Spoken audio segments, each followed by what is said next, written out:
ICC এবং Pakistan cricket বোর্ডের সঙ্গে সম্মিলিত একটা সভায় যোগ দিতে গিয়েছেন বাংলাদেশ ক্রিকেট বোর্ডের সম্মানিত সভাপতি আমিনুল ইসলাম বুলবুল। এই সভার ওপরই অনেকটাই নির্ভর করছে 15 তারিখ ভারত পাকিস্তান ম্যাচ হবে কিনা, পাকিস্তান ম্যাচ খেলবে কিনা।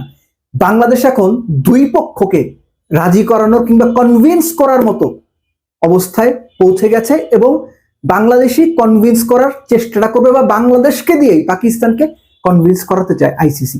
এরকম একটা আলোচনা চলছে। আমি যখন আলোচনাটা করছি তখনও মিটিং চলছে এবং এই মিটিং নিয়ে প্রচন্ড রকম আলোচনা, জল্পনা কল্পনা শুধু বাংলাদেশে না, পুরো ক্রিকেটিং ওয়ার্ল্ডের মধ্যে রয়েছে। আসলে কি হতে যাচ্ছে? শনিবার রাত্রি 1টার দিকে বিসিবি পরিচালকদের যে হোয়াটসঅ্যাপ গ্রুপ আছে সেখানে আমিনুল ইসলাম বুলবুল টেক্সট করে জানিয়েছেন তিনি এয়ারপোর্টে পাকিস্তান যাচ্ছেন। কেন? কারণ আইসিসি এবং পিসিবির বিশেষ মিটিং শনিবার রাত 11টা নাগাদ তাকে এই মিটিং সম্পর্কে কনফার্মেশন দেওয়া হয়েছে। তাড়াহুড়ার জন্য তিনি বোর্ডের অন্য কোনো সদস্য বা পরিচালকদের সঙ্গে খুব বেশি আলোচনা করতে পারেননি, কিংবা আলোচনাগুলো কি নিয়ে সম্ভাব্য হতে পারে সেটাও তিনি জানাননি। আন্ডারস্ট্যান্ডেবল, কিছু বিষয় গোপন রাখা জরুরি, এটা সম্ভবত তেমনই একটা ব্যাপার।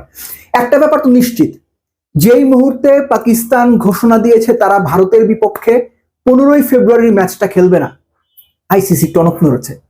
আপনি এটা মানেন আর না মানেন, যখন বিশ্বকাপের পুরো যে আয়, সেই আয়ের অন্তত 1/3 এক ম্যাচের কারণে ক্ষতিগ্রস্ত হতে পারে, তখন কিন্তু টনক না নড়ে থামবে না। কেননা ক্রিকেট এখন যতটা এন্টারটেইনমেন্ট, খেলা ঠিক ততটাই মুনাফার ব্যাপার, টাকা পয়সার ব্যাপার, ডলারের ব্যাপার। ভাই, এই ধ্রুব সত্যটা সবার আগে মানতে হবে। এখন বাংলাদেশের ভূমিকাটা কি হবে, বা বাংলাদেশকে কেন এইখানে দুতিয়ালির জন্য নেওয়া হলো? দুতিয়ালির জন্য নেওয়া হলো এই কারণে আমি বলছি, আইসিসি বাংলাদেশকে দিয়েই পাকিস্তানকে কনভিন্স করাতে চায় যেন ভারতের বিপক্ষে ম্যাচটা পাকিস্তান খেলে। এটা করলে বাংলাদেশের লাভ কি? এই যে বাংলাদেশ বিশ্বকাপ খেলতে না যাওয়ার সিদ্ধান্ত নিয়েছে, পাকিস্তান ভারতের বিপক্ষে ম্যাচ খেলবে না বলে সিদ্ধান্ত নিয়েছে, এর ফলে যে আর্থিক ক্ষতি হবে যদি পাকিস্তান ভারত ম্যাচটা হয়, তাহলে বাংলাদেশের জন্য সম্ভাব্য যে ধরনের টাকা পয়সার হিসেব আগে থেকেই পাওয়ার কথা ছিল, বাংলাদেশের আর্থিক ক্ষতি হবে না, কিংবা আর্থিক ক্ষতি যেন সর্বনিম্ন হয়, সেটা আইসিসি বাংলাদেশকে নিশ্চয়তা দেওয়ার চেষ্টা করবে। একই সঙ্গে 2026-এ বাংলাদেশে ভারতের যে সিরিজ রয়েছে, যে সিরিজটা থেকে বেশ ভালো পরিমাণের টাকা পয়সা আয় করার সম্ভাবনা রয়েছে, সেই সিরিজটা সম্পর্কে মোটামুটি একটা গ্রিন সিগন্যাল পাওয়ার সম্ভাবনা রয়েছে। অস্ট্রেলিয়া বাংলাদেশে আসার যে শিডিউল সিরিজটা রয়েছে, অস্ট্রেলিয়া আসবে, এই ধরনের কিছু বিষয় আসবে, সেখানে আলোচনা হতে পারে। একই সঙ্গে পাকিস্তান ক্রিকেট বোর্ডের প্রেসিডেন্টের সঙ্গে বিসিবি প্রেসিডেন্টেরও আলাদা একটা বৈঠকের কথা রয়েছে। মোট কথা হচ্ছে, আইসিসি যে কোনোভাবেই চায় ভারত পাকিস্তান ম্যাচটা হোক, এবং সেজন্য বাংলাদেশকে দুই পক্ষের মাঝখানে একটা ব্রিজ হিসেবে আইসিসি ব্যবহার করার চেষ্টা করছে।